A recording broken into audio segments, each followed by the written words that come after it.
Many investments have been falling in price recently, causing people to panic and wonder, is this a market crash or is this just a little bit of a correction? Let's just begin with some of the more popular items at the moment, like the fracture case. This one went through a huge hype throughout the last month, going from around 23 cents, then hitting around 32 cents, but then eventually did rise again, go through another hype to where it hit over 47 cents on the market. It then came tumbling down to where it's now sitting roughly around 36 to 37 cents on the market. One of the most hyped up ones at the moment is the Contender's autograph capsule, because this is the capsule with the rocks hollow. So it went through a huge hype throughout the past few days to where it even started getting sold at over $1.33. There was a point in time during the hype where the Contender's autograph capsule actually was the most expensive on the market and had the lowest listings from Antwerp. Now you can see very similar trends across pretty much every single item for almost every single of the recent majors. Like, take a look at RMR. You can see it went through a huge hype around the 16th to 17th of March, then fell down to where now it seems like it's sort of picking back up. Stockholm, around the same thing, huge hype on the 16th to the 17th of March,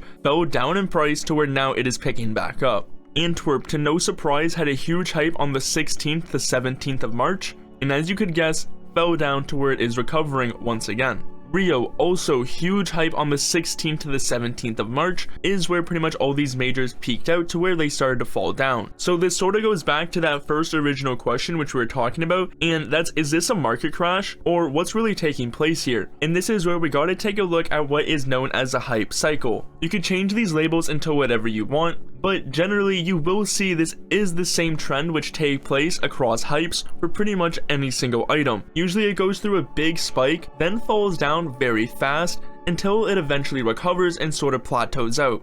I mean, you compare this exact same thing to the Antwerp index, you'll see huge spike, eventually fell down very fast to where now it is more so recovering. Even something like the Legend sticker capsule from Antwerp, you see it spiked out at around $1.32 USD. It did fall down to around $1, but then did rise again to where it did plateau, just like the hype cycle would show. This video is sponsored by CSGO Net, a case opening site which you can use code H2O for up to a 40% top up. So what does this mean for Antwerp and other majors? Well, that's more so that the market's just correcting itself. I mean, it should be pretty clear that any sort of item on the market almost doubling in the matter of a few days is pretty unsustainable. So no, a market crash is not happening right now.